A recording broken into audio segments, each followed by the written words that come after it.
Le 8 décembre, le 25, la Kine Bosansi, Fali a Watana Kine Tilibanda Tia.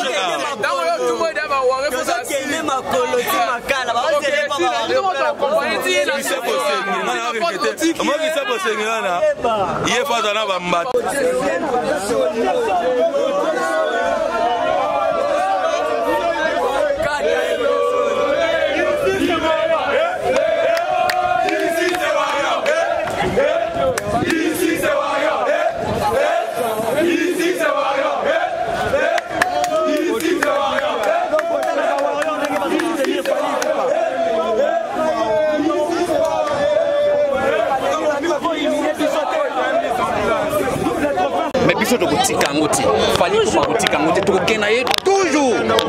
Mais l'artiste a la preuve déjà. Oui, il a procès à la preuve. Il a procès pour protéger l'honneur et la Fali. Très bien, le valeur. Il a procès pour le disque d'or. Le fait qu'il y a Finga Mout. Le fait qu'il y a Finga Moïbi. Motonyon so azan a droit pour protéger dignité naïe. Yango eloko fali azolande là yango wana. Donc ma solo non ma disque droit les ma solo mususu. Wana kama kamba musique. Ngana ya pour ma musique. Très bien. Nazo naïe naza consulter comme avocat pour protéger honneur ya fali. Ata yo journaliste. Soki muta fingi yo, muta bi mabe pona yo. Ozana droit pour saisir avocat pour protéger dignité na yo honneur na yo. Oui. Tina ya procès yango. Mais mutango alubai makambo azo ko masoloti. Remarquez que depuis le procès Bandagi, c'est l'absence de Fali lui-même. Parce que vous ne pouvez pas porter plainte contre un individu et vous brillez par votre absence à chaque audience. Alors quand est-ce qu'il y aura confrontation entre Gauthier et son accusé? Parce qu'en principe, en droit, on doit commencer par confronter les deux individus. Or, vous allez constater ensemble avec Ngaï qu'il n'y a jamais eu confrontation. Ça, c'est un élément. Deuxième élément, pourquoi Fali ne veut pas se présenter par si on dit qu'il est artiste, parce qu'il est artiste, mais Gauthier aussi est journaliste, est-ce que c'est là immunise exemple Fali pour pas se présenter à la justice? Il doit être là pour confrontation. Mais avant que Azala pour la confrontation, il faut que nous découvrions la preuve. Non, mais preuve ce qu'il y a. Mais attends.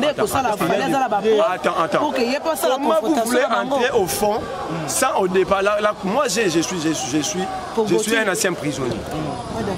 Donc je sais comment le procédure est Kendaka. Vous ne pouvez pas entrer au fond, il y a dossier sans forme. La forme, c'est que il faut qu'on vote.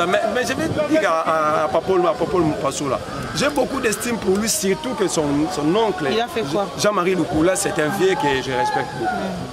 Il n'a pas droit à insulter sur la place publique. Il a insulté? Oui, il a traité Gauthier de sales garçons, de ne pas avoir des draps. Gauthier malnutri. Non, on accepte. Lui Mpassoula. Il dit qu'il a l'argent. Où il a trouvé l'argent? C'est ça aussi le problème du Congo. Il y a des gens qui se disent avoir l'argent sans connaître la source de provenance de leur argent. Il a trouvé l'argent parce qu'il travaillait. Gauthier est patron de presse. Okay.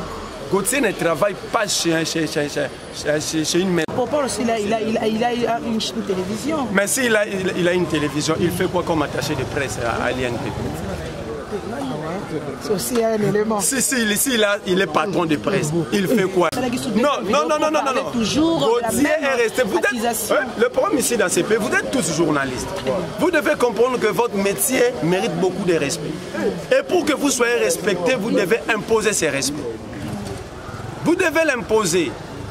Les artistes et nous, politiques, nous devons vous respecter. Nous allons vous respecter que si vous imposez ces respects.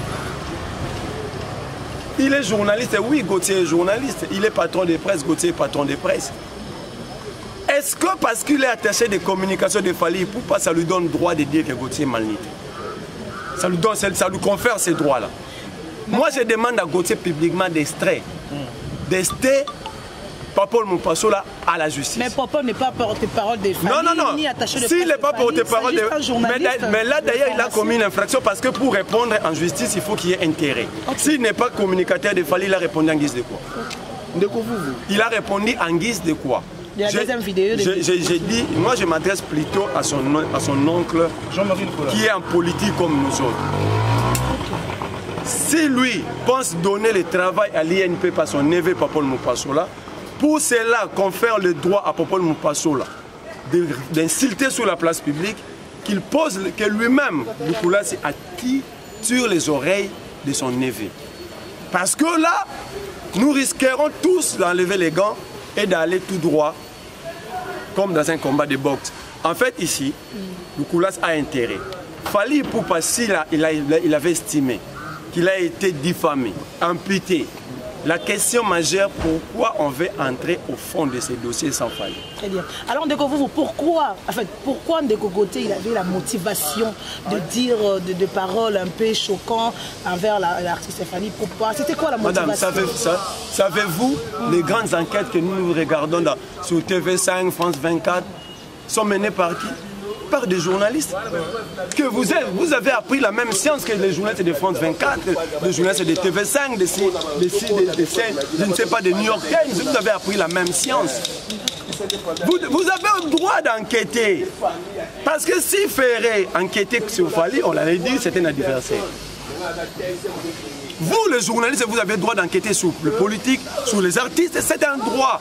Les enquêtes que nous suivons sur France 24, sur TV5 sont menées par des enquêtes par haine. C'est quoi la haine? Par définition, c'est quoi la haine? Parce que j'entends en politique, comme ici, à la musique, parler de la haine. C'est quoi la haine?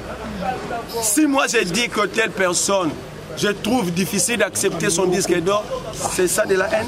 Il a construit sa carrière avec beaucoup de mensonges. Mais quand Kofi avait dit que Fally c'est du pur mensonge, dire qu'il avait déposé sa lettre de mise en disponibilité, c'était la vérité?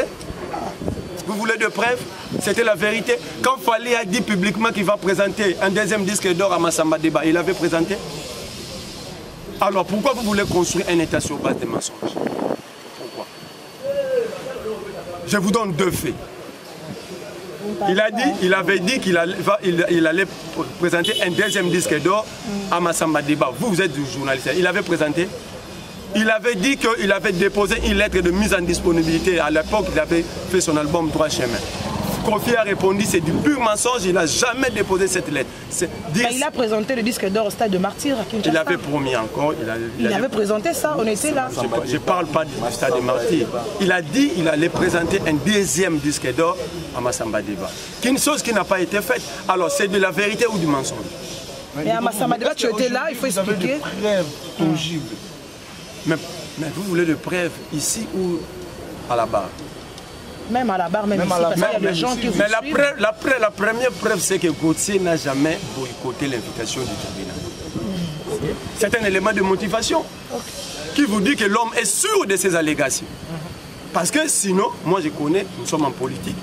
Si on t'appelle comme ça et que tu n'es pas sûr d'avoir les éléments, tu dois chercher des moyens pour contourner et régler l'affaire en secret. Mais Gauthié n'a jamais fui la justice. Et Popol Mupasola a dit que Gauthié a été condamné pour escroquerie à la CNSS. Non, j'ai la vidéo. Nous avons la vidéo. Il y a des gens qui disent que Popol n'a rien dit. Mais je vous dis, c'était dans le même tribunal où les avocats de la CNSS, ils avaient retiré leur plainte. Et je vous informe aujourd'hui, si Jean-Simon Fouti avait été limogé, entre guillemets, de la CNSS à cause de ces révélations de Gauthié. Donc vous dites ici même le président de la République était dans le mensonge. C'est ça. Et Gauthié n'a jamais été condamné. Le premier jour, il n'avait pas répondu à l'invitation. Il était condamné par défaut par ce qu'on appelle en droit un jugement avant dire droit, qui a été attaqué et rejeté.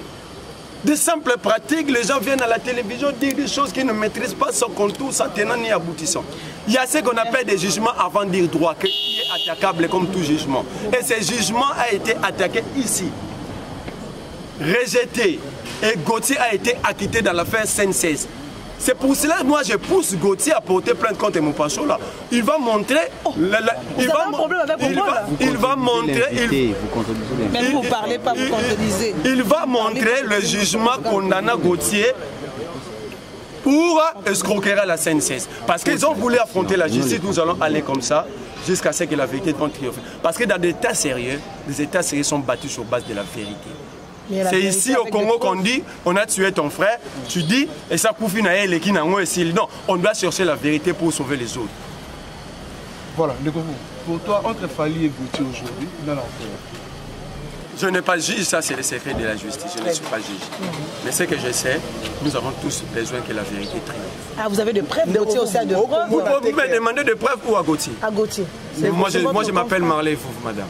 Mais c'est votre confrère. Comment on a acharnement, tout peut qui monte l'artiste Stéphane. Parce que les autres artistes est belé, va trophée, balobela rabakura, balobaka belé. Pourquoi seulement vous avez choisi Fally? L'enquête sur Fally, parce que Fally est à l'auteur. Si Gauthier, journaliste, a enquêté sur Fally, vous êtes journaliste, vous ne pouvez pas enquêter sur rien. C'est votre travail en tant que journaliste.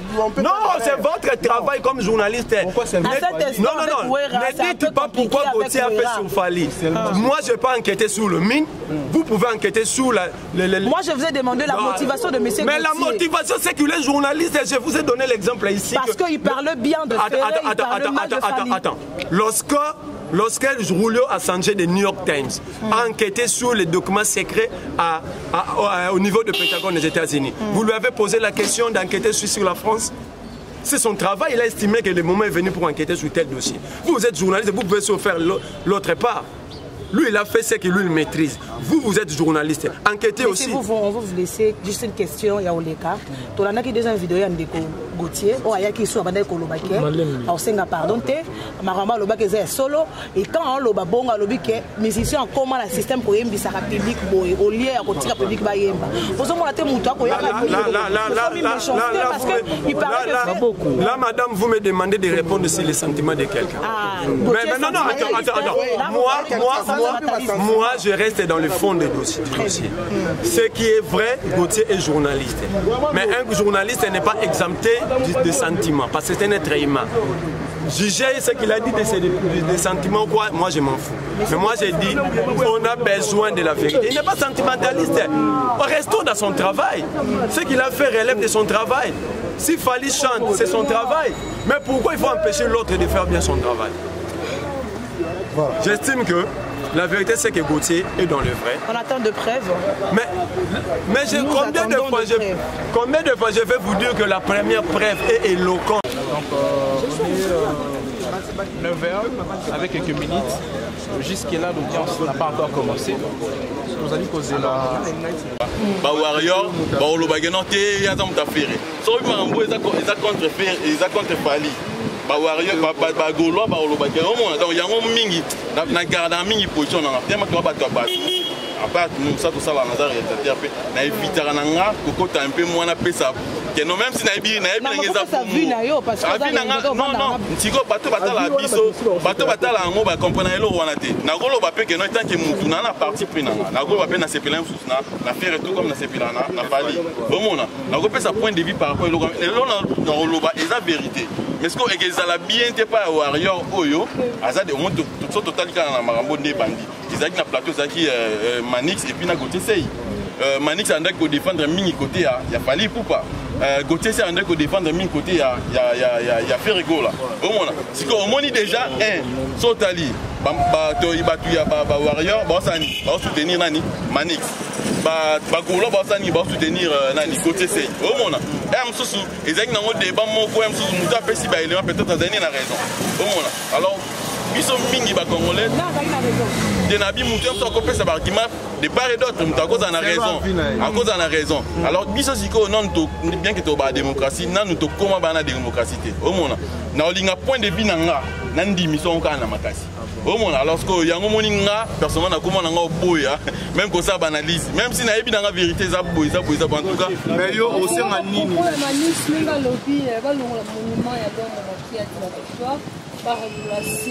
mais ce qu'on moni pe le monde na roloba en tout cas bato bazo communiquer pour na artiste na biso Fally Poupa za de alikolo en tout cas muto oboya yango azate au moins ce que bato belé ba communiquer ba o initier et pas ya bato to mekana au sana eloko na to mekana au sana eloko accordé bango 2 semaines on se comprend parce que les a suite fin avec Ritz. Parce que moi, il faut les jeunes, il ne faut pas blaguer. Tant qu'il y a la TV devant tout le monde qui fallait pour passer disque d'or à l'Okuta. Exemple, il y a un warrior à Libanda. Parce que fallait international. Il faut la vérité. Il fallait pas Congo, il y a Guinée, il y a Côte d'Ivoire un peu partout. Ah, mais la lingala, tu se comprendre, il faut que tu Guinois. Parce que il y a bien français. Et puis tout le monde a moni. Voilà, ça a fallu quoi. On se comprend. Donc voilà. Mais français non, français que tout est. Moi, il fallait pour passer les jeunes. Au moment il faut avoir des épreuves. Mais surtout, tu critiques un artiste. Mais tu finis à rater. On se comprend. Tu as un argument qui te fallait pour passer à solide. Mais quand tu passes à la télé, tu dis que non, fallait pour pas avoir disque d'or à l'Okuta. Et pour ça, on français. Et puis, fallait pour pas construire arrière, dans un mensonge. Il y a 17 ans, il fallait ça là. On se comprend. Il y a mobilisé les lelo dans les sommes les sous babissang les lelo to yokaté bah to sengi te avec développer la primate mais boye pembe la siki pe poko la ndenga pe na kima parce que fala lo baki te ba warrior baza partout et puis ba to kimia to zalia on peut ça peine na muto alingi pe na biso voilà oui c'est ça parce que moni toi na mboko za état de droit premièrement tu es non prononcer des autres parce que biso ba warrior to ba ta des ordres mais sauf que to kena mamna ndenga logique bango balobaki ke fali poupa totika mamtu na niveau ya justice alors basenga ki na tribunal bapesa bango 2 semaines et puis to accorder bango on se comprend yango moni ko ba kosela mukolo mamuté parce que Gauthier c'est ya kasa le roi 2 semaines date na décembre parce que mardi yango le 19 donc moni date ça lelo tous les warriors monde na te ba hôtel la date et ça va biso na kinte ba États-Unis un peu partout voilà ba hôtel la dossier comme enquête mais il y a bengala na Vivendi na Vivendi ko takite et puis azoko sabatu ke Vivendi salara samedi na lundi Vivendi samedi na lundi ba salara te parce que yo ko sabatu ke o ba salara yango lo tozo ba ki lo kuta na bango présence ça papa sango pe tondo c'est la tout monde ngwa te ya te baza batalo kuta papa baza batalo kuta omoni papa sango na zala la nzala fali ya kota la même ba retraite nzamba sunga ya ba fali na plateau na il fallait aller à la mission bango salité te basala la nini la mission bango salité basala wana au sol la politique allez papa allez rater fallait aller rater obi oh bon mais c'est bon fallait ça politicien to fini mututé amoni te yo kana expliquer bato amoni biso non le problème c'est quoi biso to respecter la presse on se comprend mais le problème c'est quoi ils ont ma chroniqueur belé il faut pas même musala nenga normal des alaka mais belé ba moi même politique la polémique. On s'en comprend. Il fallait pour aller dans la polémique parce que vie au travers de la couronne, aigle, disque de platine, disque d'or, you arena, off arena. Les seuls artistes congolais dans la salle mythique à Polo aux États-Unis. Donc à un niveau ma casse na lève na ma casse. On s'en comprend. Il y a moi ce qu'il fallait pour aller dans le respect et puis pour respecter presse, il y a moi la ligne ba polémique. Exemple la Pinopé. Oui. Peut-être on avait une mission la Pinopé respecter l'artiste monsieur. Parce que le lot peut fallait pour passer parce que va diffamer. Pinopé n'avait une mission pour boy baké. Na rolo ba nini pour me diffamer. Mais Alvin na katiote ya maranga. Biso na TV to le rater pour finga bato. Ou ça bimisanga ba argument la ça yanga finga. Mais sauf que toyaka en fait nature général parce que les warriors c'est une communauté en fait. On s'en comprend. Biso toyaka na argument en fait.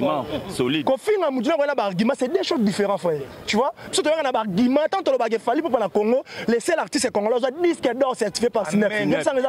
Amen. Oui. So tu te mets au côté. Il y a un moment qui le coûte Gauthier. Il y a un moment qui le coûte Gauthier so banalelo. Lelo to ebi ke fallait avoir deux grands concerts nene kozela ye.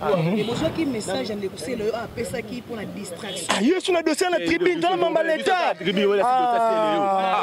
C'est là ça pour c'est Léo tout ça. Tout le bolanda Gauthier exact artiste la concert nene kozela. Oui.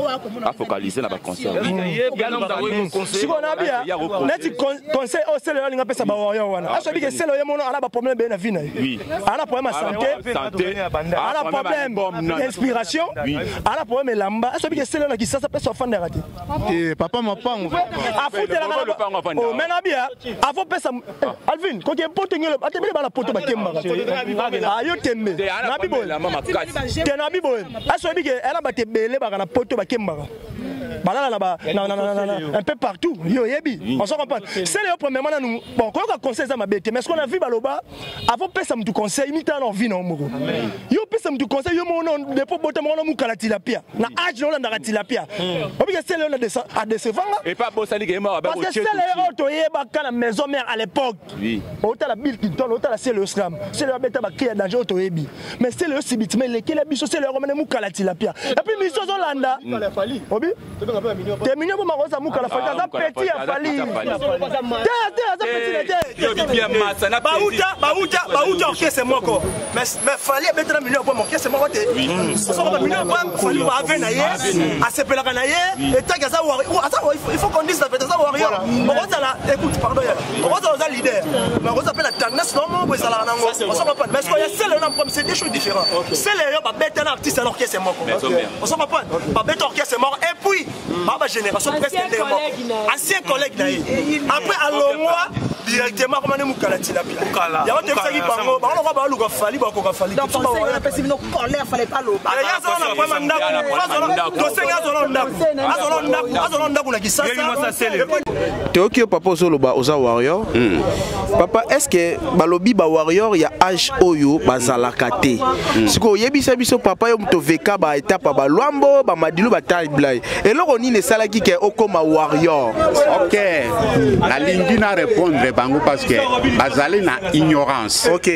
qui signifie le mot warrior OK hein batala na la rousse ou bien dictionnaire OK warrior ce sont des guerriers OK prenons l'exemple des arabes ce sont des guerriers qu'on appelle warrior OK alors bango warrior bazo zwela yango na sens que warrior azalaka mokolo te warrior azalaka nite ils sont ba raisonnement na bango ezali trop bas OK warrior ce sont des guerriers batalana la rousse je pense pas que soit signification à warrior vous comprenez voilà. C'est ça la réalité OK alors est-ce que bango même ndenge bazale loboyi musique ndenge za ezali lokola football oyo zomona lelo oyo ezana bato musu ba soutenir imana vita tile lo moto akoma même à l'âge ya 90 ans azaka imanier à l'âge ya 70 ans azaka imanier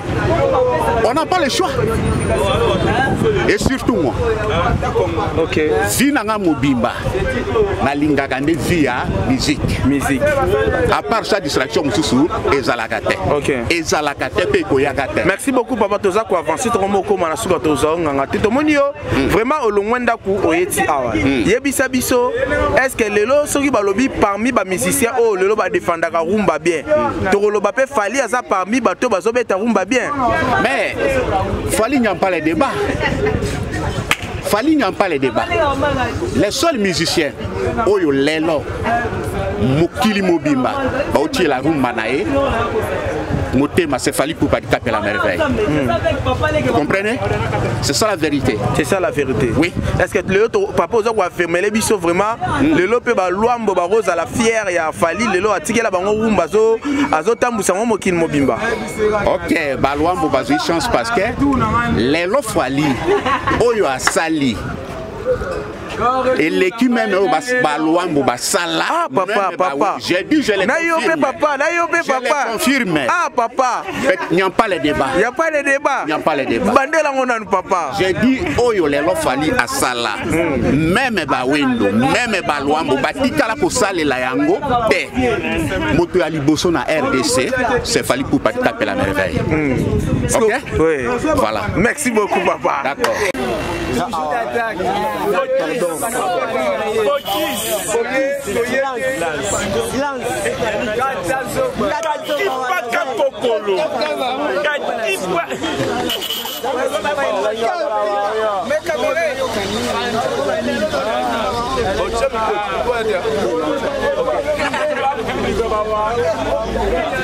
En fait,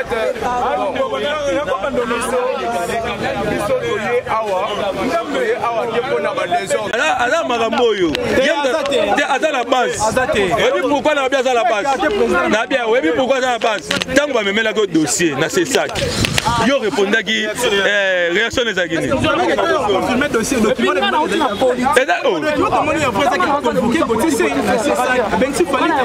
Convoqué na Sima. Auparavant, avant Toya Awa, tu bandage pas Kissa Bossema. Kissa Bossema répondait fallait ça nini. Allez Kanabo solo, allo baba vérité a démontré que Makambo Gotense. Et bon, fallait pour pas vraiment Azana Batebele basa incapable de ça le droit de réponse. C'est fallait ça niveau na bangote. Artiste mener le roi fallait agele kana TV là pas le maman ça le droit par sous les kaouka. Allez capable à répondre Gotense.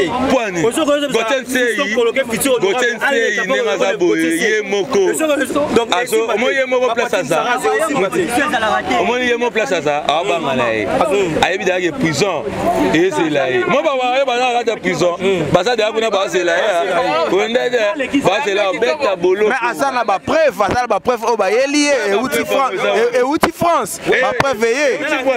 Ba preuve veiller. Directrice ya Snap. Patricia déjà répondait qui déjà nyonso. Abaki botuninga ba question on a trop concernant makamba disque de Snap. Mais na répondait déjà binoké. C'est album Topos est bien certifié 2022 le 6 octobre. A répondre ba tout clair. A répondre ba tout clair. Parce bino bolingi so répondre nene. A répondre suni. Bon balobi ba dossier za ko bakisa mate ko bakisa mais comme il sus au Afrima eza nina muke eza ba récompense muke eza simanda ku eyebani te yesa bangwa c'est que buna boy pe akosi Miki Minaj pe akosi Davido pa kosi Mike Alambai pa kosi Fabigas pa kosi Ndeko est-ce que Fally Mutasala ki bangba za succès te Fally Mutasala ki bangba za succès te Nasara lelo moko na kolingana bisa Christian Bosembe. Voilà les autorités ba respectera ba simbara été. Oui. Avec le respect que je vous dois. Nabi nana regret. Pour oza muto ngana wane kolanda. Oza mtamayele o ngana wane kolanda na façon oyo o memeli makambo yo. Na wane kolanda na ba RTG na ba chaîne. Mais naza dessus. Na fingate et message karana no se naza dessus par rapport ya makambo façon ndenge yo memeli yango. Donc naza dessus. Donc na oyebisa kana ba wa nyonso bo landa biso ndenge tozawa toye wana poto ba condamner monsieur Gauthier Soyi na makambo ya lobi pona Fally Ipupa. Donc eloko biso toye awa po kaka yango wana justice pardon justice congolais tozana confiance sabino to lingi te bo mema makambo na gauche à droite bo mema makambo de gauche à droite te ezomona na misu même jour wana même ba juge bango moko ba ko beta na internet batali ba ko mona ke makambo Gauthier Soyi ya lobi eza ya lokuta. Donc justice congolais bosa msana bino bo mission oyo ezola na mati libanda mboka soki bokati mabe justice congolais kaka ndenge bato ba mesana kolobela ke eza mabe ekokende pe kaka mabe. Merci beaucoup. Konga na uti Nigeria naza avocat ba wana fanda na Nigeria. Donc kuna na Nigeria makambo ekendela aboete. Kuna na Nigeria ba respectera presse, ba respectera pe ba artiste. OK. Donc ba makambo lokuta te. OK. Eza te Fally pour ba kenaki gombete yoke ko sema ma fa sa kenaki gombete. OK, merci beaucoup. Merci.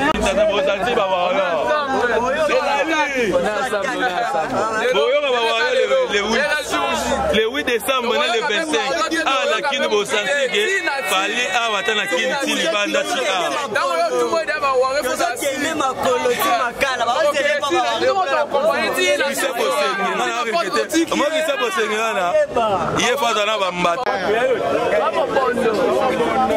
Voilà, partagez sur vos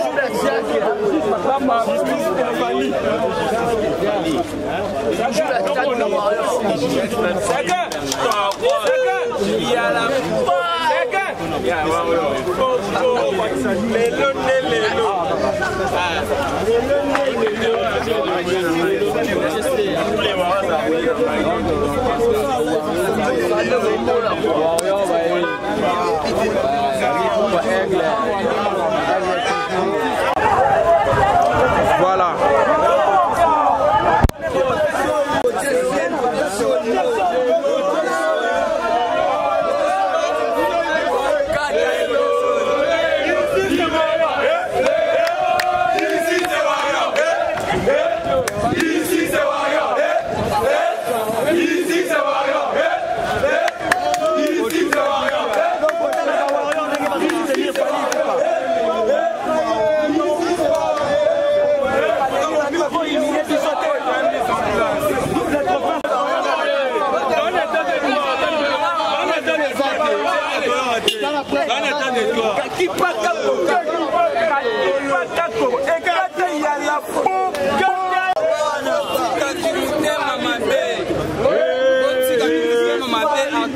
baza konya mboka botika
Bonjour maître.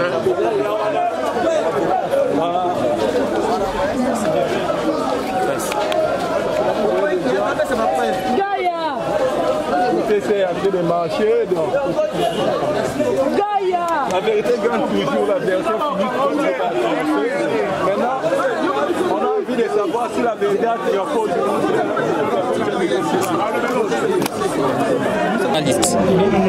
ce procès doit être considéré comme la nécrose du mythe de l'omnipotence de l'insolence médiatique et criminelle.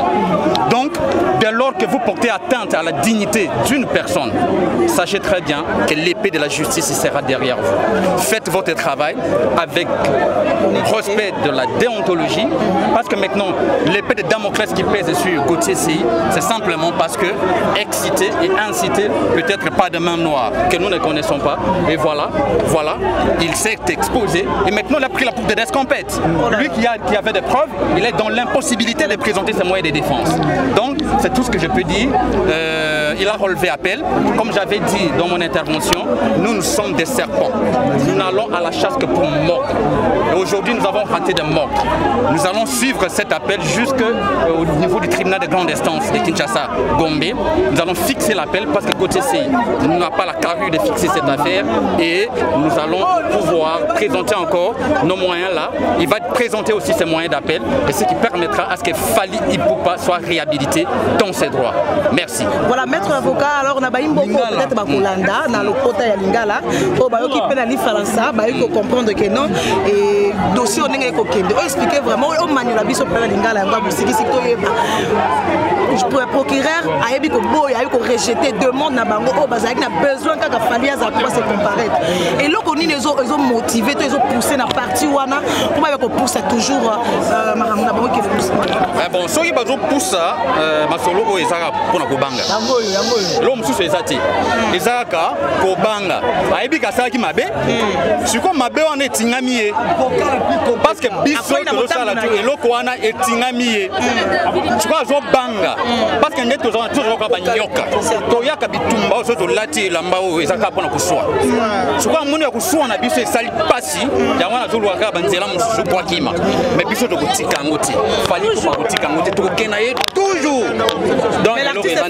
preuve na ye déjà oh na yebisi bino eza procès ya bapreuve te eza procès pour protéger honneur ya fali très bien le valeur ozoyoka ndenge eza wana na procès oyo toyekoloba makambo ya badisque d'or te le fait ya kofinga motu le fait ya kobenga ata moyibi moto nyonso aza na droit ya koprotéger dignité na ye yango eloko fali azolandela yango wana donc masolo nomaka badisque d'or wana eza masolo mosusu wana eza makambo ya misiki nga na ye awa mpona makambo ya misiki te nazo na ye naza consulté comme avocat mpona koprotéger honneur ya fali ata yo journaliste soki moto afingi yo moto alobi mabe mpo na yo oza na droit ya kosaisir avocat pour protéger dignité na yo honneur na yo ntina ya procès yango mais moto yango alobai makambo wana azokoka masolo te azokimakimaka azalaki fort akobanga te akosala eloko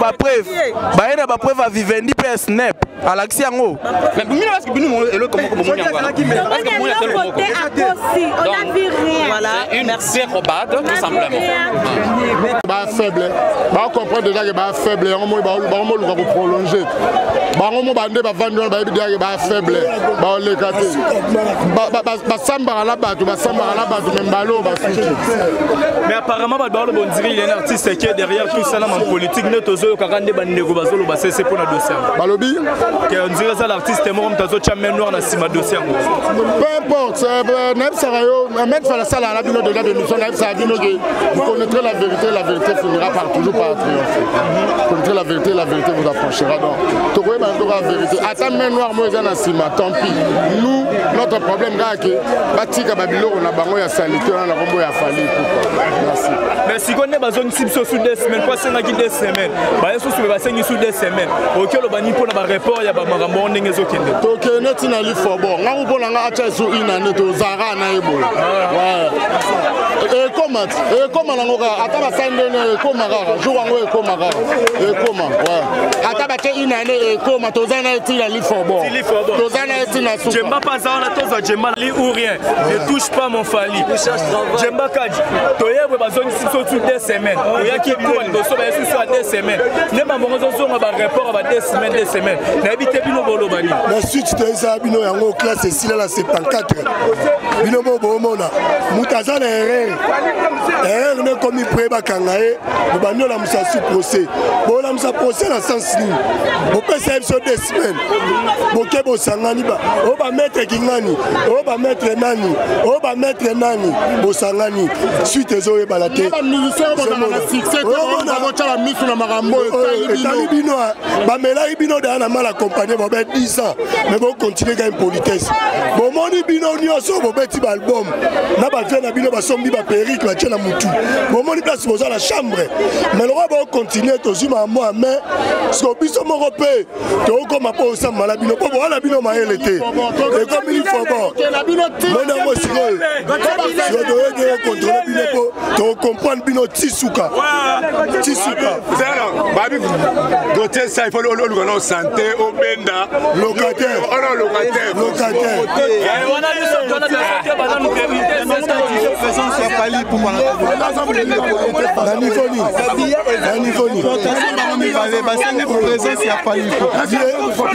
les combattants à Paris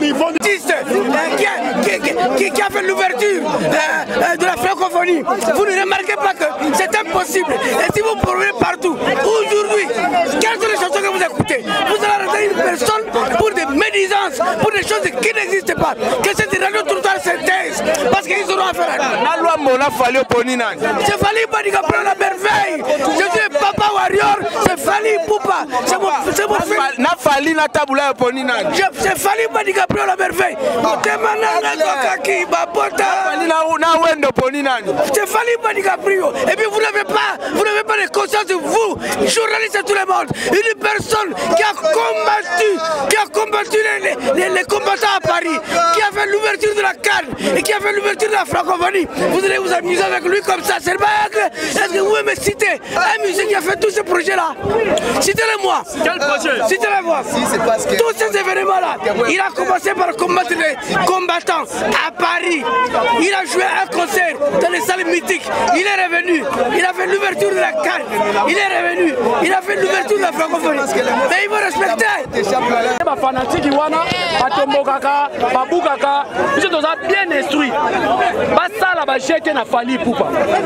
Garçon, Oyo, il faut qu'il y ait des nolo. D'ailleurs, non, j'étais fort, mais un journaliste était un analyste politique. Un journaliste était un candidat. Un journaliste, il y a investigation. Il y a WAP, investigation WAP. Investigation, je la biso nani Eliezer. Aouti na makala. Comme ça l'investigation. Oya kenai na vivendi. Atika biso na dossier ya mwana Kabila le père Kabo. Après ça. Fala kenena kingakati acha rais mikwatu aka pena leki nayo. Investigation ya mwana. Basa ba fantilier. Omoni basengi sous des semaines. Donc tu wana bane koloba, batu lele mona na miso batu ke batinda kiye. Akwa ina pula mabe. Bayer. Acha wibi ya sonu ka 9 ndi Fali. Akwa ina faux poule. Ata ba reporter boy. Mukolo ba kosa la ngoma kamute. Côté c'est il faut que makala undolo. Parce que trop c'est trop. Fallait ça a construit une carrière n'a pas si. Et ça la musicien monté dans Congo 15 ans de succès. Depuis pas 2016, 2006, Tilelo. Même Bounabo ya lobiango. Carrière à Libanga oyo de wenge ba sala ngote. De wenge. Vous-même vous êtes journaliste. Lorsque vous venez ici, quelles sont les choses que vous écoutez? Est-ce que il va faire très attention avec nous. Il va être des journalistes comme était les Kaïmi Béa, comme étaient les autres qui avaient beaucoup de conscience. Vous me comprenez? Vous me comprenez? Il faut juger parce que remarquez vous-même, je répète encore. Fallait à Massana. Et c'est ma présence à Fali Passana. Preuve Bima, alors qui preuve Bima, dans 3 jours, on a plateau ensemble. Maïa n'a tribunal va passer 2 semaines. 2 semaines, le lot, maman peut passer 2 semaines à Bolafa. À la fou. Mais tout le monde baninga na ba soutenir les bazakuna ba ebele ba derrière yi. Baninga na ba journaliste. L'autre côté na mboko. C'est l'autre côté. Justice existe na mboko ba l'autre côté. Biso to la justice à ça.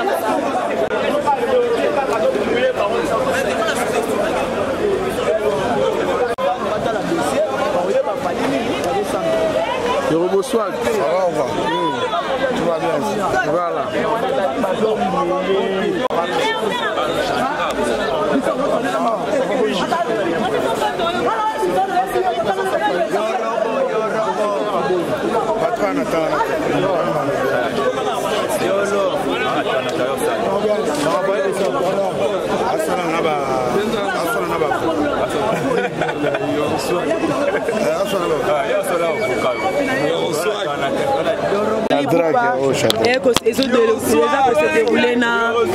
Fali Poupa n'habité yoro façon pour ceux qui va s'engager kende na grandes instances n'habité Fali Kochaza na procédure pour gagner ou bien non, ça n'a rien à voir. Bon, pour la première fois, na niveau ya légendaire, il a Fali Poupa, na grandeur et artiste.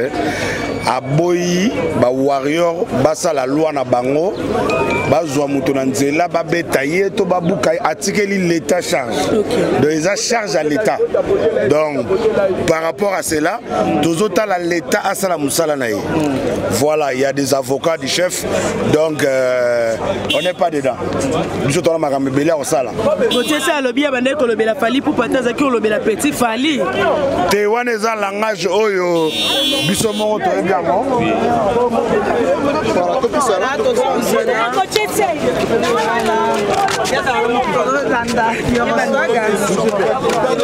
Yoro le bazaki kolobela petit fallait kolobela fallait pour porter mais tu que zaki lors d'un débat contradictoire le monsieur savait de qui il avait affaire. Bon, moi je pense que c'est ça qui a montré la faiblesse du gars et puis de son entourage ainsi que la bataillon se va soutenir parce que bah faut comprendre que bazo soutenir un comédien que la politique et la musique c'est deux choses différentes. Nous on fait pas la politique, on est apolitique, nous faisons la musique. Bakozo mutumorote azana terrain, il y a politique à obéter sur la musique. C'est impossible. Les terrain a été ils allaient rapport à musique galerie, mais tant que comme une série parce qu'il y a autant la deux phrases là. J'ai des épreuves. Et puis nasuka nango, donnez-nous des temps. Mon avocat est là-bas. Total aboye, bon sauter la politique, à quel de bon sauter la politique. Bon solo. Bon soto. Alors bipé ako sambaté sans présence il fallait pour pas. T'es déjà moto azo solana aza une personne publique. Ayebani. Mais motoko la yé ayebanité. Il y a un moment qu'il fallait l'État est à la canaille. Voilà, donc, voilà. Personnellement présent, c'est l'artiste Fally Ipupa. Le procureur a boy yango via il y a ba jomoro lingé maniganso wana comme Misa Gauthier victime il y a likambo ekeno ayebi muta osama na été azana besoin ya timba Ipupa et procureur a boy a sengé ba preuve yango ndeko Gauthier na ba avocat na ba sengé appel dossier longa ekende koto mususu parce que ba na besoin pour changer à 1000 appels au appel cellulaire commercial nyonso ba ko changer donc biso etali bisoté bisoto bigake nous croyons aujourd'hui dans l'État congolais. On fait confiance à l'État parce que nous vivons l'époque de Fachi Béton ou à lobby, on doit respecter l'état des droits. Donc voilà. Merci beaucoup.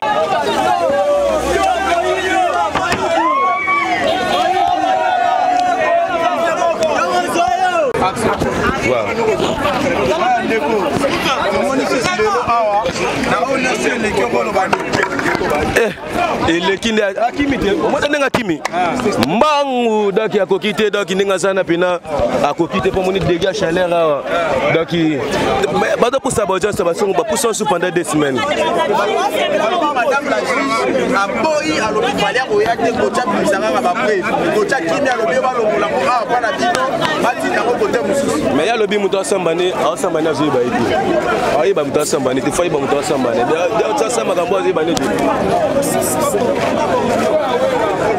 naza avocat naboyi na loba naza avocat naza citoyen congolais. Merci beaucoup. Par rapport il y a procès ndengele qui sont pour éclaircir ba kongomani na lingala na mwa poussé et les kindenge ni pe suite na yango et si ndenge ni na loba lingala difficilement c'est ba moi ba kongomani ba yuka toyaki awa pour la continuité ya dossier oui bandaki qui opposé Gauthier Sey na artiste Fally Ipupa Aigle la grande star superstar il y a la République démocratique du Congo et l'Afrique en général. Alors tu commis sur place audience est fongwami mais avocat Fally baye ko la justice au lieu de qui s'attend pamba banda procédure makamesa nini et si là et à notre grande surprise tomoni ba avocat ya Gauthier Sey baye ko senga na ba juge non biso déjà avant que to continue na dossier autolindo to sa justice que nous n'avons pas affaire avec Muto Bino Botanga Kombo. Tout le monde va comme ça, il koto Fally Ipupa Simba, ou Fally Ipupa, ou Ipupa Simba et tout comme ça. Tout le monde yeba, client biso à endroit où yeba Muto a fondé, aza moisi, aza mobali, aza gandeni, aza nzoto ya nyama ou ya mutu. Tout le monde yeba. Tout ça pour ça na parce que ça fait na droit na biso to yeba Muto a fondé biso parce que biso to yebi que ba Fally basé belé na monde. Petit Fally aza, ba Fally mususu baza, tout le monde yeba situation. Alors là, le président a pris ses paroles à procureur a ici Bango. On a nous c'est ça manœuvre dilatoire. À reprendre de haut, le bien après ici Bango. boyaki awa bosengaki report ya 2 semaines po bokende koluka bapreuve bapreuve bokendaki koluka ezalaki po na Fally Ipupa ou po na Petit Fally ou na bafali oyo baza ebele na pays. Oh non, non, bah répondre après tu n'es pas sous question. Et bon ça qui na plateau. Débat au bossa qui binomo bolobi qui bossa débat contradictoire. Et ça qui entre yo na collègue na yo. Débat est qui basé sur qui. Donc tous ici présents vous aviez affaire à Fally Ipupa qui est l'artiste musicien. Donc si place ici, ça ne vaut pas la peine. Il y a même la biso manœuvre dilatoire sur la procédure. Donc de ce côté-là, demande est à rejeter. Fally Ipupa est représenté par ses avocats et on va commencer l'instruction.